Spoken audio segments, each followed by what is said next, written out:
Throughout human history, a single haunting question has persisted in the hearts of the believers. When will the suffering end?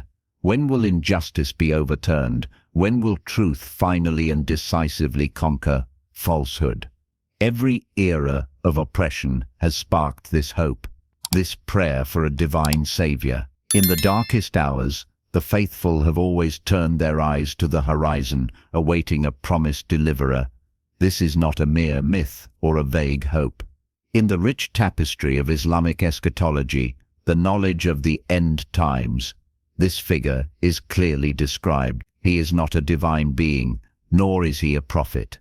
He is a man, a direct descendant of the Prophet Muhammad (sallallahu), who will be chosen by Allah to establish a global rule of justice and equity, precisely at a time when the world is plunged into unimaginable darkness. He is the guiding one, the rightly guided one. He is Imam Mahdi.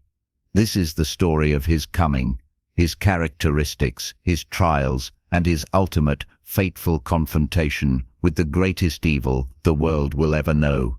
This is the narrative of the awaited one. Welcome, seekers of truth, to resilient Islam, the signs, the world before his coming. The emergence of Imam Mahdi is not a random event. It is the culmination of a series of minor and major signs foretold by Prophet Muhammad (sallallahu) with stunning accuracy. The world into which he will appear will be almost unrecognizable from our own, a planet gripped by chaos and despair.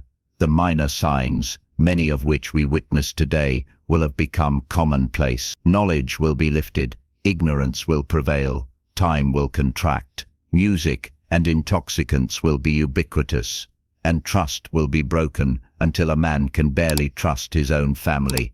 But it is the major signs that will herald his immediate coming. The earth will be consumed by war, not small skirmishes, but vast, all-encompassing conflicts that drain humanity of its resources and its spirit. A great war will break out, likely involving the major world powers, leading to unprecedented destruction. It is amidst this global fire that a specific conflict will ignite in the land of Sham, the Levant. An army will march from the west to confront the Muslims there, and as they prepare to loot and destroy, they will be miraculously swallowed by the earth, all of them vanishing without a trace, save for one or two who will escape to tell the tale. This miraculous event will be a shock to the entire world, a clear divine intervention that shatters the arrogance of the oppressors and becomes a catalyst for what comes next. Simultaneously, the Muslim world will be in a state of deep internal division and weakness. Corrupt rulers will cling to power, scholars will be silenced or compromised, and the common people will be lost, yearning for leadership but finding none. The Ummah will be like a ship adrift in a storm, its passengers desperate for a captain to steer them to safety. The global economy will be in shambles due to the endless wars, and a deep spiritual famine will grip humanity. People will have everything, yet feel nothing, their hearts empty of faith and filled only with fear and anxiety. It is at this precise moment of absolute darkness, when all seems lost, that the first light of dawn will appear. The stage will be set for the arrival of the awaited reformer, his name and lineage. The Hashimi descendant, who is this man who will shoulder the immense burden of saving the world? The Prophet Muhammad (sallallahu) provided us with specific details about his identity to distinguish him from the many false claimants who would arise. His name will be Muhammad ibn Abdullah, mirroring the name of the Prophet. His father's name will be Abdullah, also mirroring the name of the Prophet's father. This is a beautiful spiritual symmetry, connecting him directly to the source of mercy. Most importantly, his lineage will be pure and noble, tracing back directly through the family of the Prophet. He will be an Ahlite, a member of the Prophet's household. Specifically, he will be from the descendants of Fatima, the beloved daughter of the Prophet, and even more specifically, he will be from the lineage of Hassan, the grandson of the Prophet. This is a crucial point of distinction. He is not a supernatural figure, he is a man of flesh and blood, born to ordinary parents, living an ordinary life until his divine appointment. He will be unaware of his own destiny until the moment he is called upon. He will not claim to be a prophet receiving new revelation, for Prophet Muhammad is the final messenger. Instead, he will be a rightly guided leader, a Khalifa, who rules strictly by the Quran and the authentic Sunnah of the Prophet. His guidance will not come from new scriptures, but from his impeccable understanding and application of the existing divine law. His character will be his defining feature. He will be known for his immense piety, his humility, his justice, and his profound love for the Muslims and for all of humanity. He will be a reflection of the righteous leaders of the early Islamic era, embodying the simplicity of Abu Bakr, the justice of Umar, the modesty of Uthman, and the wisdom of Ali. May Allah be pleased with them all. The Bay'ah, the pledge of allegiance in Mecca.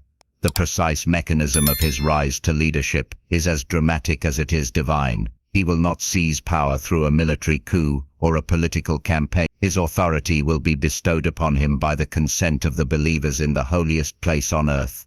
The narrations describe that he will be in Mecca, perhaps performing Hajj or Umrah, or simply present there. Meanwhile, a group of righteous people from around the world will recognize the signs and will also converge upon Mecca. They will not know each other, but they will be united by a single purpose and a divine inspiration in them. It is said that they will be forced to take shelter in the sacred precincts of the Kaaba due to a sudden storm or a great fear that sends everyone else indoors. In that moment, surrounded by the spiritual heart of Islam, they will realize that this man among them is the promised Mahdi. They will approach him and offer him the bay'ah, the pledge of allegiance, to follow him and support him as the leader of the Muslims.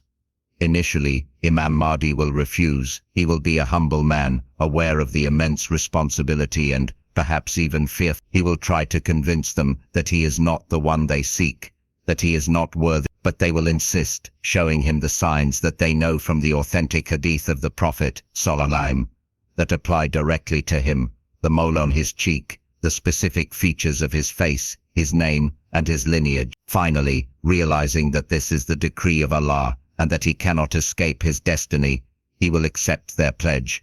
This bay'ah will not be a quiet affair. News of this pledge to a new leader in Mecca will spread like wildfire. The corrupt ruler in the Hijaz, threatened by this new power, will dispatch an army to Mecca with a single command: to capture or kill this claimant who challenges his authority.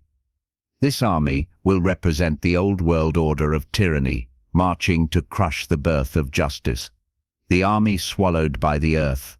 As this powerful, well-equipped army approaches Mecca, intent on destroying the Mahdi and his small group of followers, a second earth-swallowing miracle will occur, even more definitive than the first. The commanders will give the order to advance into the valley, where the Mahdi is located. But as they enter the precincts of the sacred land between Mecca and Medina, the earth will suddenly split open and swallow the entire army, every single soldier, along with their tanks and weapons, vanishing into the ground as if they never existed. This event will be witnessed by people from afar and will be utterly undeniable. It will be Allah's unequivocal sign to the whole world that this man, Imam Mahdi, is under divine protection and has been chosen for a mission far greater than any worldly kingdom. This miracle will serve multiple purposes. First, it will instantly eliminate the immediate military threat against him. Second, it will establish his credibility in the most spectacular way possible, causing a wave of awe and conviction to sweep across the Arabian Peninsula and then the entire Muslim world. Thousands, then hundreds of thousands, and then millions of people will flock to his banner, not out of coercion, but out of genuine belief and recognition of the truth. They will see in him the fulfillment of prophecy and the only hope for salvation from the global chaos. With this divinely granted authority and a rapidly growing army of sincere believers, Imam Mahdi will begin his mission. His first task will be to consolidate the Arabian Peninsula under his rule, establishing Medina as his capital. His rule will not be based on tribal affiliation, nationalism, or wealth. It will be based purely on Islamic principles. He will distribute wealth with perfect equity, judge with impeccable justice, and lead prayers himself, embodying the model of a servant leader. The people will experience a peace and prosperity they had long forgotten, and the spiritual energy of the early Muslim community will be reborn. His rule and the global caliphate. The reign of Imam Mahdi will be a golden age of Islam, a brief period of 7, 8, or 9 years, a time of unprecedented justice and abundance. The Quran and Sunnah will be the sole constitution of the state. He will resolve long-standing disputes with wisdom and fairness, and the entire society will be transformed. One of the most remarkable signs of his era will be economic prosperity directly linked to divine blessing. It is narrated that wealth will become so abundant that it will lose its value. A man will give charity of a large amount of gold and will not be able to find anyone poor enough to accept it. The earth will yield its treasures, and crops will grow in such abundance that a handful of produce will be enough to feed an entire family. This is not a result of advanced technology, but of divine barakah, blessing descending due to the justice of the ruler and the piety of the people. During this time, the Muslim world will be unified under his leadership, forming a true global caliphate based on the teachings of the Prophet. This unity and strength will allow the Muslims to finally liberate the sacred lands, including Jerusalem, Beit al-Maqdis. It is during this campaign to free Jerusalem that the next and greatest challenge will emerge, for the forces of evil will not stand idly. They will rally around a figure of ultimate deception and corruption who will have been rising to power in the background. This figure will claim divinity, perform seemingly miraculous feats, and gather a massive army of followers from across the world. He is al-Masih ad-Dajjal, the false Messiah. The stage will then be set for the final cosmic battle between the forces of truth, led by Imam Mahdi, and the forces of falsehood, led by Dajjal. The confrontation with Dajjal and the return of Isa. The Dajjal will emerge from the east, from the region of Khorasan, followed by 70,000 Jews from Isfahan, and will begin a rapid conquest of the world. He will possess supernatural abilities given to him as a test from Allah. He will command the skies to rain and the earth to yield its crops. He will show people visions of paradise and hell, and he will claim to be God. Many people, especially those weak in faith, will be deceived by his spectacle and join him. Imam Mahdi will lead the Muslim armies to confront this great evil. They will march to Jerusalem and prepare for the ultimate siege. The situation will appear dire. The Dajjal's army will be immense, and his deception powerful. The Muslims, led by Imam Mahdi, will be in a state of prayer and preparation in Jerusalem. It is at this moment of utmost desperation during the Fajr prayer that the second major savior will descend. As Imam Mahdi is leading the believers in prayer, a stranger will appear at the back of the congregation. He will be a man of medium height with a radiant face, his hair looking as if it is wet. The Muslims will not recognize him. After the prayer, Imam Mahdi, as the leader, will step back to allow this stranger to lead the prayer, instinctively sensing his superiority. But the stranger will gently push Imam Mahdi forward, indicating that the prayer should continue with Mahdi as the Imam. This act is profoundly symbolic. It shows that leadership of the Ummah in worldly matters remains with Imam Mahdi, even in the presence of a prophet. After the prayer, the stranger will reveal himself. He will be Isa ibn Maryam, Jesus, son of Mary, returned to earth. His return is a definitive sign of the final hour. His mission is singular, to kill the Dajjal.